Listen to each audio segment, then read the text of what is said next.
Muy buenas tardes con todos. Espero que les haya gustado la charla de ayer y que han podido ver los materiales que les mandamos, ¿sí? Les mandamos hoy un poquito tarde porque todavía la lista de correos y de celulares no estaba completa, pero el día de mañana esperemos mandarles en la mañana o al inicio de la tarde, ¿sí? Entonces, otra vez, mi nombre es Benjamín Bernard, soy doctor en volcanología y profesor del Instituto Geofísico de la Escuela Politécnica Nacional. Hoy vamos a continuar la capacitación para observadores volcánicos con el tema que son los peligros volcánicos. Ayer vimos cómo es el volcanismo en Ecuador, vimos qué tipo de volcanes tenemos en Galápagos y los volcanes que tenemos en el arco continental. Y hoy vamos a ver más a detalle los fenómenos asociados, es decir, los peligros volcánicos. ¿Okay? Por supuesto, si tienen preguntas durante la charla, no se olviden ponerlas en el chat. Tenemos personal que va a compilarlas y al final tendremos un espacio justamente de preguntas.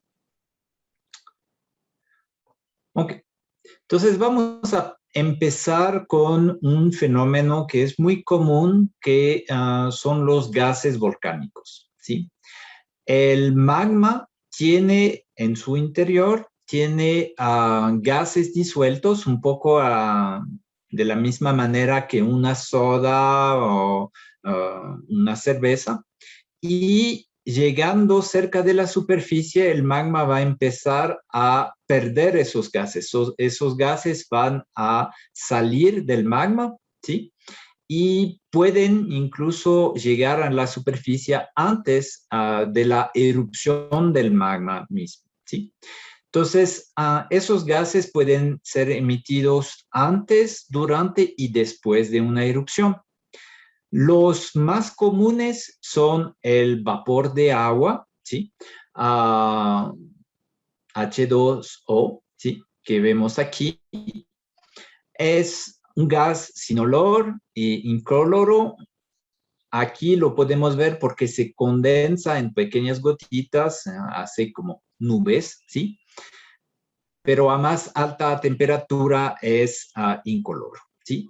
El vapor de agua es el gas más común en los volcanes y a veces incluso puede corresponder a más del 90% de los gases emitidos por un volcán, ¿sí? Otro gas muy común en los volcanes es el dióxido de carbono. Es un gas otra vez sin olor y incoloro. Y este gas, bueno, lo conocemos cada vez más porque es un gas a efecto invernadero y es un gas que es presente de manera natural en la atmósfera. ¿Ok? Este gas es un poco más denso que la atmósfera, entonces puede ser peligroso en el sentido que puede reemplazar el aire, por ejemplo, en depresiones, ¿sí? Entonces, al tener una gran emisión de ese gas, sobre todo, por ejemplo, en cráteres volcánicos, podemos tener una acumulación de ese gas y es como reemplaza el aire, las personas pueden sofocar. Otro gas muy común, el tercer gas más común, es el dióxido de azufre, SO2. Este tiene un olor acre, es un poco difícil de explicar, pero es algo que empieza a irritarles a la garganta, ¿sí? Es un gas incoloro y tiene la propiedad de mezclarse, por ejemplo, con la humedad del ambiente, las nubes o incluso la humedad del cuerpo humano para formar ácido sulfídrico, ¿sí? Entonces, en este caso sí puede ser bastante dañino este gas porque ya se vuelve un ácido, ¿sí? Comparado con el vapor de agua y el dióxido de carbono, se emite en cantidades mucho más pequeñas, pero igual cerca de los cráteres activos puede ser una fuente de problemas respiratorios, ¿sí? Existen muchos más gases, ¿sí? Entre los cuales el monóxido de carbono. Este es muy peligroso porque se fija en los glóbulos rojos en vez del dioxígeno y entonces provoca un envenenamiento, ¿sí? Entonces, eso es un gas que conocemos también, por ejemplo, en los dispositivos de combustión en las casas, porque puede provocar ese envenenamiento de las personas, ¿sí? Y es acumulativo, es decir, no sale fácilmente de los glóbulos rojos, ¿sí? Y se puede acumular en la sangre. Otro gas común, y quizás es el gas al que más nos referimos cuando pensamos en gases volcánicos, es el H2S, ¿sí? El H2S no me acuerdo el nombre en español, es un gas que huele a huevos podridos, ¿sí? De hecho, es el gas que producen los huevos podridos, ¿sí? Y ese gas tiene un fuerte olor, ¿sí? Cuando se mezcla también con la humedad, también puede crear ácidos, ¿sí? Y una cosa importante es que lo olemos cuando está todavía en niveles bajos a moderados, pero cuando está en niveles muy altos, los receptores que tenemos en la nariz para oler ese gas ya se saturan y eso es justamente cuando se vuelve peligroso, ¿sí? Entonces, ese gas cuando no lo olemos ya se vuelve muy, muy peligroso, ¿ok? Hay otros gases ácidos como ácido clorhídrico, fluorhídrico, disulfuro. No voy a entrar en detalles, pero se pueden imaginar que todos esos gases pueden provocar, por ejemplo, irritación de la piel, los ojos, el sistema respiratorio. Algunos pueden provocar asfixia o envenenamiento y el efecto de esos gases se encuentra más cerca de la zona de emisión, es decir, cerca del cráter o de las fumarolas, ¿sí? Si vemos, por ejemplo, el Cotopaxi con esa nube de gas saliendo, no es muy peligroso porque primero es a alta altura, entonces las comunidades que están, por ejemplo, al occidente del volcán, no lo van a sentir porque hay 2, 3 kilómetros de altura de diferencia y también se va a diluir en la atmósfera, ¿sí? Entonces, el peligro es en las zonas muy cercanas donde las concentraciones pueden ser muy, muy fuertes. Una consecuencia común de... esperen un segundo, voy a intentar, para que no aparezca esa barra, voy a intentar...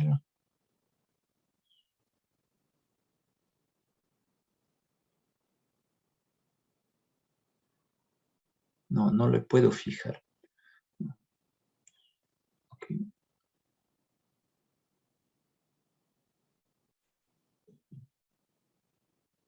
Ya.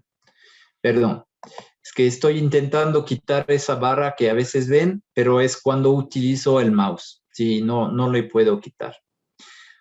Ok, entonces estaba diciendo que esos gases se pueden mezclar con la... No, peor si está aquí. Con la atmósfera y crear lluvias ácidas, ¿sí? Entonces, eso es un factor que hay que tomar en cuenta. Cuando hay grandes emisiones de gases, también podemos tener este fenómeno. Vamos a ver un pequeño video.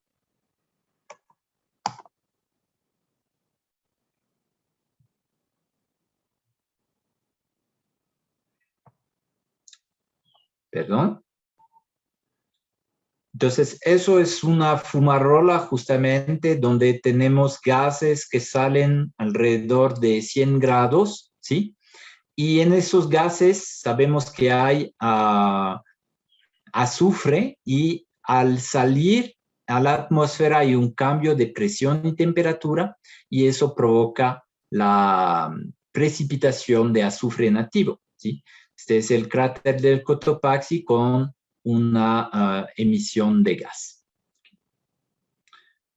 Ok, esos son los gases volcánicos. Ahora vamos a ver cuando el magma realmente llega a la superficie y puede llegar de dos maneras, ¿sí? Puede llegar todavía de manera líquida, ¿sí? En forma de lava, o puede llegar de manera casi sólida o fragmentada. Entonces vamos a empezar con la lava que llega, es decir, en forma de roca fundida.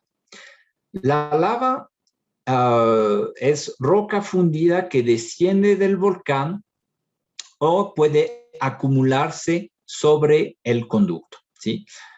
Cuando la lava tiene un gran abanico de viscosidad, la viscosidad es la resistencia de un flujo a fluir, entonces hay lavas que son poco viscosas, ¿sí? Y que fluyen muy fácilmente, y hay lavas que son mucho más viscosas y que se acumulan y forman un domo de lava, ¿sí?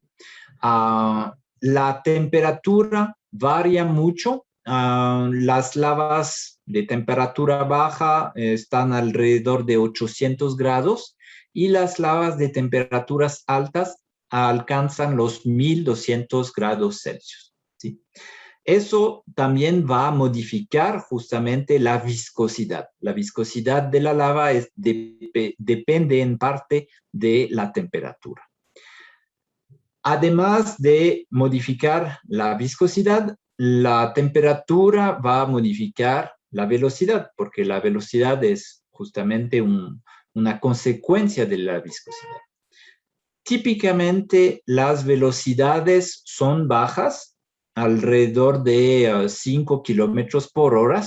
Hay algunos flujos de lava, por ejemplo, en Galápagos, que pueden ser más rápidos, que pueden alcanzar hasta 20, 30 kilómetros por hora, pero la mayoría de los flujos sí tienen velocidades inferiores a 5 kilómetros por hora, ¿sí? Entonces, con eso pueden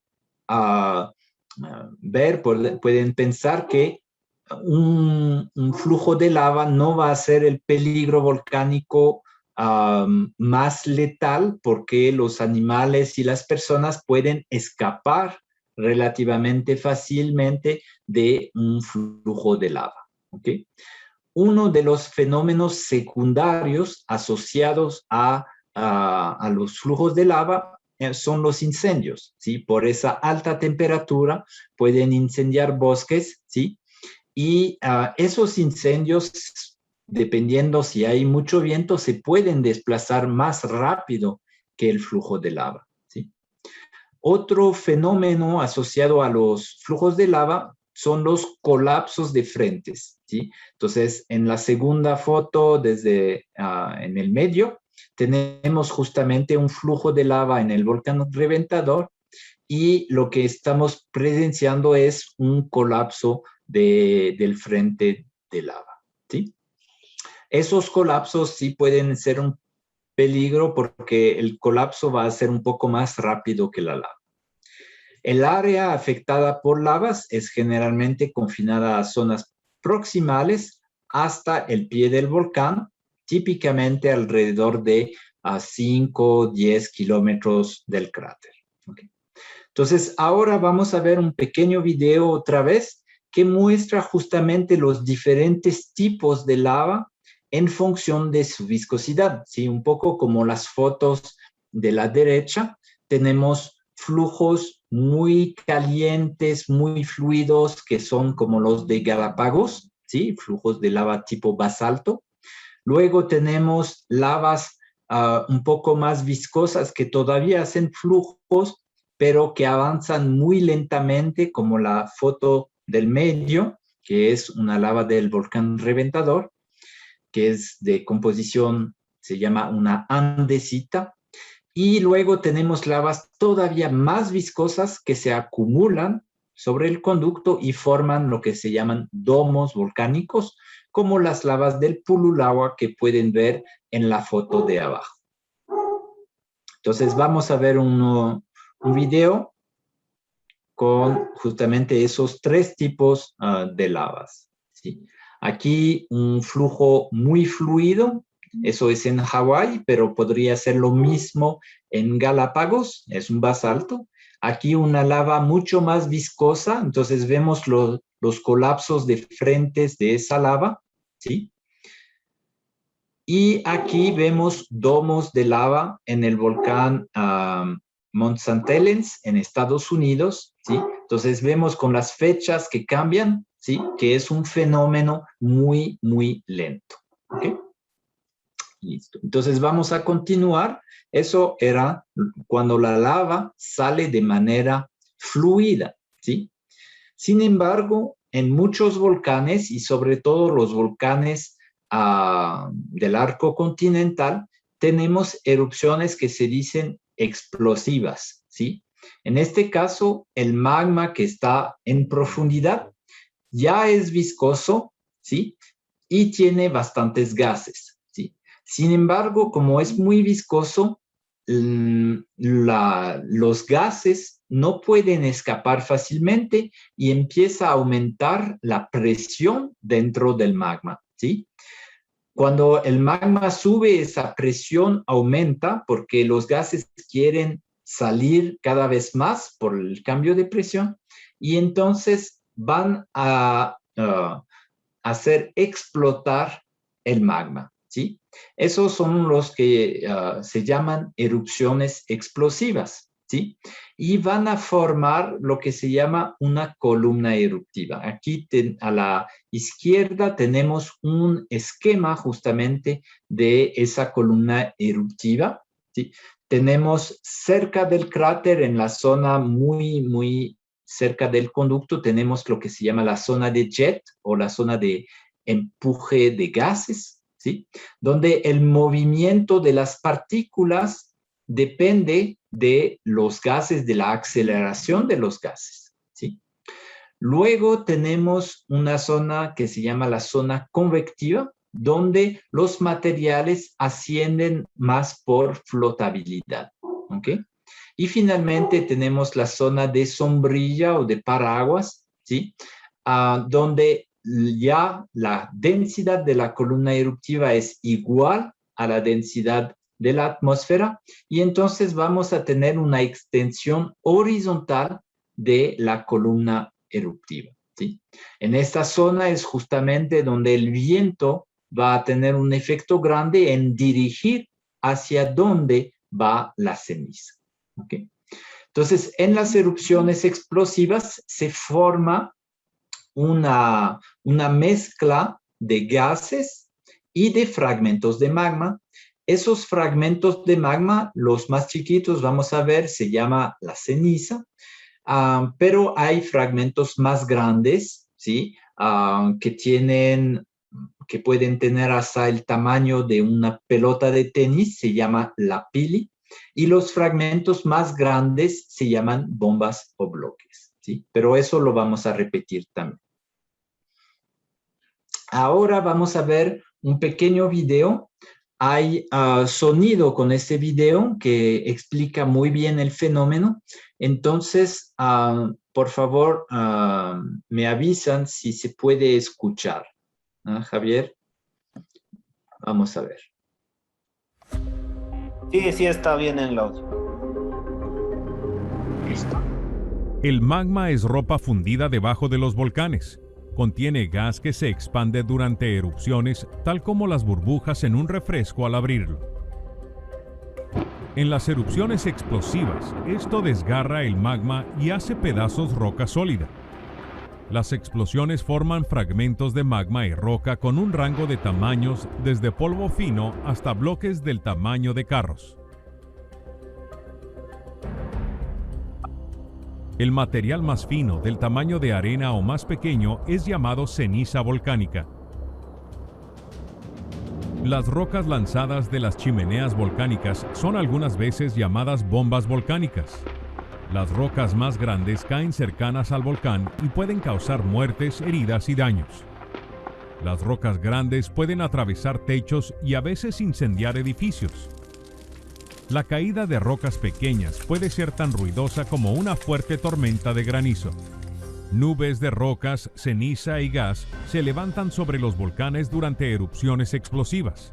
Estas nubes volcánicas pueden alcanzar varios kilómetros de altura y en las erupciones más grandes pueden alzarse por decenas de kilómetros, llegando a alturas de navegación aérea. Las nubes de ceniza son transportadas por el viento desde decenas hasta cientos de kilómetros del volcán. El tiempo que les toma para alcanzar estas distancias depende en la velocidad del aire. El día puede volverse noche cuando las nubes densas de ceniza bloquean el sol. Mientras las nubes de ceniza fluyen a favor del viento, el material en ellas cae al suelo gradualmente. Los depósitos más gruesos se forman cerca del volcán y puede enterrar terrenos y construcciones. La ceniza más fina es transportada más lejos del volcán y los depósitos suelen ser más ligeros. La ceniza más fina puede permanecer en el aire por miles de kilómetros. La ceniza volcánica es diferente a la ceniza producida durante un incendio. Está hecha de pequeños fragmentos afilados, haciéndola extremadamente áspera y abrasiva, capaz de rayar seriamente los cristales de los carros. La ceniza volcánica puede ser dañina para personas, animales y al ambiente. Vastas áreas pueden ser cubiertas y los techos pueden colapsar. Los sistemas de transporte y comunicación, alcantarillado y suministros de energía pueden ser afectados, cultivos destruidos y el ganado puede morir. Ante erupciones pequeñas, la ceniza puede ser una molestia y disrumpir la vida diaria. Los científicos pueden estudiar las erupciones y los patrones de viento para proveer alertas de propagación de ceniza. Las autoridades sugerirán la mejor forma de actuar. Esto puede incluir evacuación de áreas cercanas al volcán y tomar medidas para protegerse a uno mismo y a la propiedad. Con el tiempo, las comunidades cercanas a volcanes con erupciones regulares pueden desarrollar buenos mecanismos para vivir con las amenazas. A largo plazo, la ceniza volcánica puede mejorar la fertilidad de la tierra. Listo. Entonces, espero que con este video se explica un poco mejor lo que es ese fenómeno. Quiero indicarles que esos videos del grupo que se llama Volfilm son muy buenos y siempre hay un video sobre el peligro y un video sobre el impacto de esos fenómenos, ¿sí? Aquí solamente les puse el video sobre el peligro, pero les invito a ver esos videos también sobre los impactos, ¿ok? Vamos a continuar, entonces tenemos, perdón, aquí le quito esto. Tenemos la caída piroclástica, se llama caída piroclástica porque piroclastos significa fragmentos de magma, ¿ok? Entonces es el material fragmentado que fue transportado en la atmósfera y cae por gravedad. Como les decía, tenemos tres términos que utilizamos, ¿sí? La ceniza son las partículas más finas que tienen un diámetro de menos de 2 milímetros, ¿sí? Si quieren tener un análogo a 2 milímetros, es el espesor de una moneda de $1, ¿sí? Exactamente, 2 milímetros, ¿sí? Entonces, si es más pequeño que eso, se llama ceniza. Si es entre este tamaño y el tamaño de una pelota de tenis, ¿sí? 64 milímetros, entonces eso se va a llamar la pili o a veces un nombre local es el cascajo, ¿sí? como es más grande, la pili va a caer más cerca del volcán, ¿sí? La pili pequeño no es muy grave, pero la pili grande, alcanzando tamaño de granizo o más grande, ya puede provocar heridas, ¿sí? Y como se indica, se asemeja a una granizada, ¿sí? Los fragmentos más grandes, que tienen más de 64 milímetros, se llaman bloques o bombas volcánicas. Estos caen muy cerca del cráter, en un radio de menor de 10 kilómetros y típicamente menor de 5 kilómetros. ¿Okay? En este caso, los bloques, como pueden ser muy grandes, ¿sí? Pueden impactar, al impactar pueden causar daños severos a infraestructuras, ya vimos los techos destrozados, pero por supuesto si una persona está debajo puede ser fatal, ¿sí? Cuando hablamos de las caídas piroclásticas, entonces hay que diferenciar el fenómeno cercano al cráter y el fenómeno lejos del cráter. Lejos del cráter típicamente va a ser nubes de ceniza, a veces la pili pequeña, ¿ok? Y esas nubes de ceniza hay que indicar que su dispersión en la atmósfera está controlada por la dirección y la velocidad del viento. Otro fenómeno asociado a las erupciones explosivas son las corrientes piroclásticas. Entonces, de eso ya hablamos ayer, ya vimos un ejemplo en el volcán Sangay. ¿Qué es exactamente? Es una mezcla muy caliente, entonces más de 200 grados Celsius, que tiene gases, ceniza y fragmentos de rocas, ¿sí? Esa mezcla desciende por los flancos del volcán a gran velocidad. Aquí ponemos más de 50 kilómetros por hora, pero pueden alcanzar velocidades de más de 100, 150, 200 kilómetros por hora, ¿sí? Por eso van a alcanzar muy rápidamente el pie del volcán, que está típicamente entre 5 y 10 kilómetros del cráter, y ocasionalmente van a seguir avanzando a mayor distancia, ¿sí?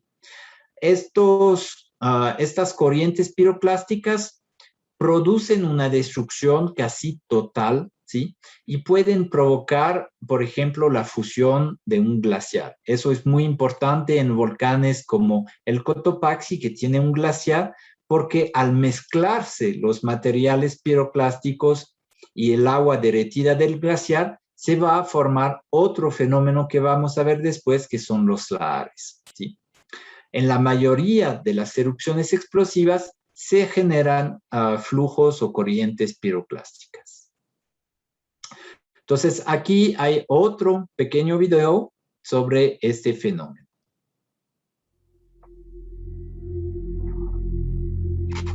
Los flujos piroclásticos son uno de los peligros volcánicos más mortales. Estos se mueven rápidamente como avalanchas de rocas calientes, ceniza y gas que descienden por las laderas de un volcán y en los valles circundantes. Incluso pueden subir colinas. Estos flujos pueden alcanzar decenas de kilómetros por hora. A su paso, estos fenómenos pueden arrasar con todo. Otra característica de estos flujos es que son extremadamente calientes, haciéndolos letales para todo ser vivo que se encuentre en el área de influencia directa.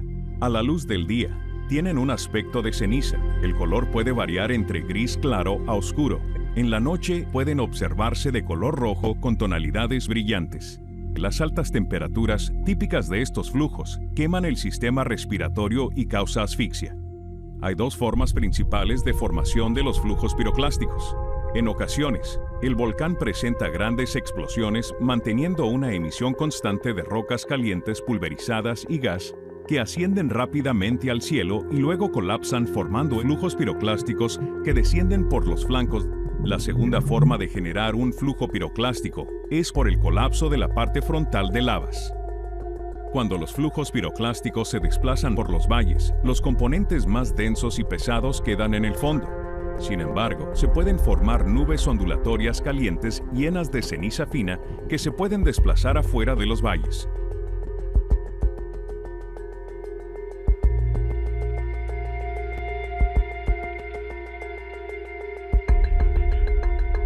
Los flujos piroclásticos normalmente viajan de 5 a 10 kilómetros desde la cumbre del volcán, pero en grandes erupciones pueden alcanzar más de 20 kilómetros. Los volcanes que no han erupcionado por algunas décadas e incluso siglos, al presentar un periodo de reactivación, pueden experimentar erupciones grandes y explosivas. Los científicos pueden detectar mediante equipos de monitoreo como sismógrafos cuando un volcán está empezando un nuevo periodo eruptivo y proporcionar algunas alertas o avisos de evacuación, lo que es la única protección frente a los flujos piroclásticos. Listo. Continuamos. Entonces, les acababa de hablar de un fenómeno que es cuando material volcánico se mezcla con agua, ¿sí? Este fenómeno se llama lahar, es un término que viene de Indonesia y está asociado siempre a los volcanes, ¿sí? La fuente del agua puede ser varia, puede haber fusión de un glaciar, ¿sí? Puede venir desde un lago o puede ser desde fuertes lluvias también. Los lahares, entonces, son una mezcla de material, pero está saturado en agua. Se mueven ladera abajo siguiendo los drenajes naturales y pueden alcanzar grandes velocidades, hasta 80 kilómetros por hora, ¿sí? Y pueden alcanzar también grandes distancias. Como el medio es el agua, entonces es muy móvil. Pueden alcanzar decenas hasta cientos de kilómetros de recorrido. Esos lahares producen una gran destrucción y son muy comunes en volcanes con casquete glaciar como el Cotopaxi, el Antisana, Cayambe o Chimborazo, ¿sí? Listo. Entonces vamos a continuar con un video sobre los lahares. No le voy a pasar entero porque es un poco más largo, dura unos 6 minutos, pero igualmente les aconsejo ver estos videos. La particularidad es que es un video que se hizo en Ecuador.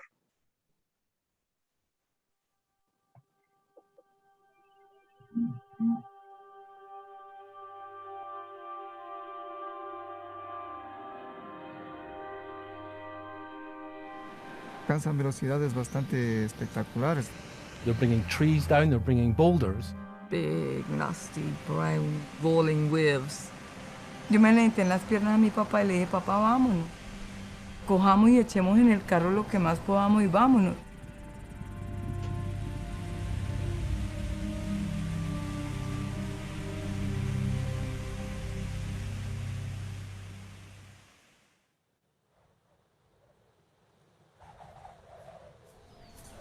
Dependiendo de la pendiente, los lahares bajan con gran magnitud o gran velocidad, o a veces se detienen un poquito. Donde la pendiente es mucho más grande, alcanzan velocidades bastante espectaculares. En algunas oportunidades estuvimos intentando cerrar la vía ahí para que no pasen los vehículos y se veía cómo los lahares alcanzan una velocidad de 60, 70 kilómetros por hora. Depende de la magnitud del lahar. A veces baja solo agua mezclado con ceniza. Pero hay a veces que son unos flujos bastante grandes que se mezcla con bastante roca y acarrea mucho material y va desbordando de lado y lado de las paredes que baja por las quebradas. Pues se intentaba pasar el vehículo y se quedaba atrapado ahí. Tuvimos que rescatar algunos vehículos en algún momento completamente tapados. Es ceniza que al mojarse se hace una pasta bastante consistente y sigue amontonando el material. Teníamos piedras en los lahares de hasta tamaño de un vehículo que bajaba. Y con la cantidad de agua se vuelve como cemento. Y a los pocos minutos ya estaba completamente seco e incluso queríamos sacar a veces nuestros pies. Las botas se nos quedaba ahí en el lahar. Unos son secundarios y generalmente ocurren posterior a una erupción. Después, por ejemplo, que ha acumulado las cenizas en los flancos del volcán y están removilizados estos mismos cenizas por el agua y lluvia. Siempre estar pendiente a la información de las autoridades, de los vulcanólogos que están monitoreándole a los volcanes minuto a minuto. Voy a parar aquí porque todavía queda bastantes minutos de video y otra vez les invito a ver esos videos que son varios. Este no es uno de peligro o de impacto, sino es uno de experiencia y tienen también estos que son muy útiles para entender el fenómeno y su efecto en las comunidades, ¿sí? Listo. El último fenómeno del que vamos a hablar hoy son los deslizamientos gigantes y avalanchas de escombros.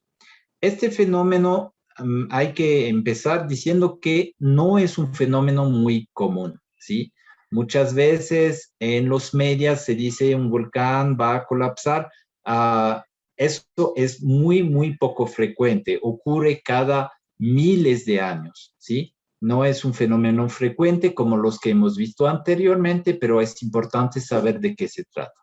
Es un fenómeno muy veloz, alcanza velocidades de más de 200 kilómetros por hora y corresponde al colapso de una parte del volcán debido a la gravedad, ¿sí? Hay varios fenómenos que pueden desencadenar esos deslizamientos. No voy a entrar en detalles, pero si quieren hay mucha literatura sobre esto. Estos fenómenos pueden afectar una zona amplia al pie del volcán y como un deslizamiento destruyen todo a su paso. Una de las cosas que puede ocurrir al mismo tiempo de un gran deslizamiento es una explosión lateral o dirigida que se llama un blast, ¿sí? Esas incluso pueden alcanzar zonas más amplias que el mismo deslizamiento y también pueden alcanzar velocidades mucho mayores, incluso hasta supersónicas, es decir, más de 1200 kilómetros por hora, ¿sí? Otro fenómeno que puede ocurrir es que el deslizamiento, si está cerca de un cuerpo de agua, puede provocar una ola grande o un tsunami, ¿sí? Entonces vamos a ver un pequeño video que ilustra este fenómeno. Eso está basado en la avalancha de escombros del Mont St. Helens en 1980. 5.1 earthquake causes the north face of the mountain to collapse, triggering the largest landslide in recorded history.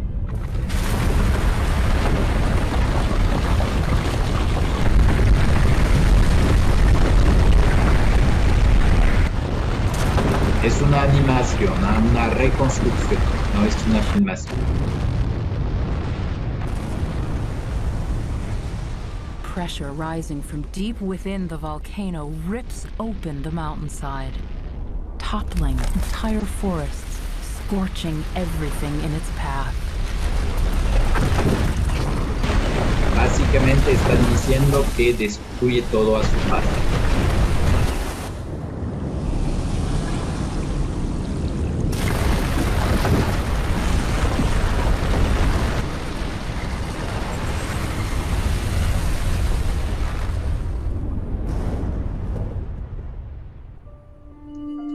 Listo. Entonces, otra vez, este fenómeno no es muy frecuente, ¿sí?